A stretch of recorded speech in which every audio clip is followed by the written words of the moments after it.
partner visas and not living together. So I know we always talk about common asked questions, but this one has to take the cake. So the most common question I've been asked is, can I still get a partner visa if my partner and I are not living together? And the answer is yes, you absolutely can. But there's a caveat to that. It does make it a little bit more tricky. So in this blog, I'm going to talk about partner visas and what to do if you're not living together. Common reasons why couples are not living together when they lodge a partner visa. So there can be lots of reasons why a couple is not living together when they lodge their partner visa. Some of the most common reasons and scenarios that I've seen is couples not living together because of religious reasons or cultural reasons. There can, of course, be more scenarios. So I've dealt a lot with couples who are not living together because of work arrangements. And of course, the big one, which is couples who are not in the same country. So if you're applying for a 309/100 visa, the applicant may be offshore, whereas the sponsor is in Australia. So you physically cannot be together when you lodge the partner visa. I'll also stop here for a minute and say that if you haven't read my blog about the nature of household, please read that one first so you have a bit more context around what we're talking about when it comes to partner visas and not living together. As you know, the department assesses your relationship against 4 different pillars. So these are the financial aspects, the nature of your household, the social aspects, and your commitment to each other. So naturally, if you and your partner are not living together when you lodge a partner visa, you're not going to have that many documents under the nature of household.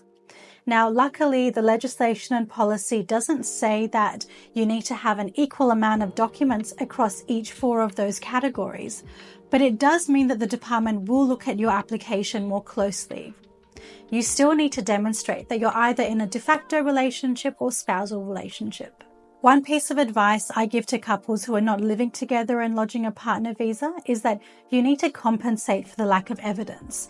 So if you don't have documents like a joint lease agreement and mail being sent to your address, it's really important to address this. So don't sweep it under the rug and just pretend that, it's okay that you're not living together and not even explain it. You do need to explain it. You need to explain it really thoroughly.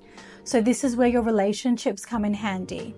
And one of the best ways I like to compensate this type of evidence is through Form 888s. So that's witness statements. Having your friends and your family members attest to the genuineness of your relationship, and even having those people talk about why you're not living together. So I've had lots of cases where a couple is not living together because of religious reasons. So the applicant and sponsor's parents will provide Form 888s explaining that they're not going to live together until they're married. And what's really helpful as well is if you're in this situation, perhaps you can ask your local priest or minister to also provide a statement, just attesting to the fact that you are together in a relationship, you do intend on living together, but not until you're married. We live apart and we're not sure when we will live together. That's a really great question, and it does come up a lot as well. So what the legislation says around living together and partner visas is that although you don't need to live together at time of application or decision, the policy says that you need to demonstrate that you're not living apart on a permanent basis. So again, your relationship statements are really important to talk about when you will live together. So if it's a matter of, well, we can only live together once we're in the same country, so once the partner visa is granted, talk about that. Talk about what your arrangements are. So when your partner comes to Australia, who's going to be running the household? Is it going to be 50-50? Will one person stay at home while the other one works? Similarly, if you're going to get married, talk about what your marriage plans are.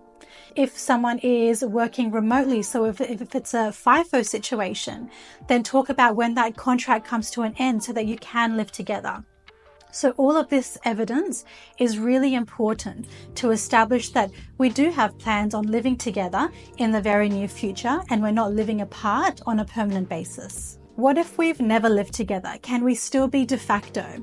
So again, yes, technically you can still be de facto because de facto is not defined by a couple who is living together for the purposes of a partner visa. But again, your evidence is really, really key. You need to make sure that you have a very strong application despite not living together. My final thoughts on this topic.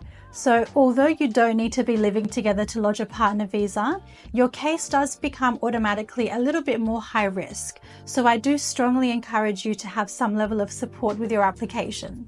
So if you're finding yourself in this situation, reach out to us, book in for an introductory session, and we can see whether we're the right fit to help you.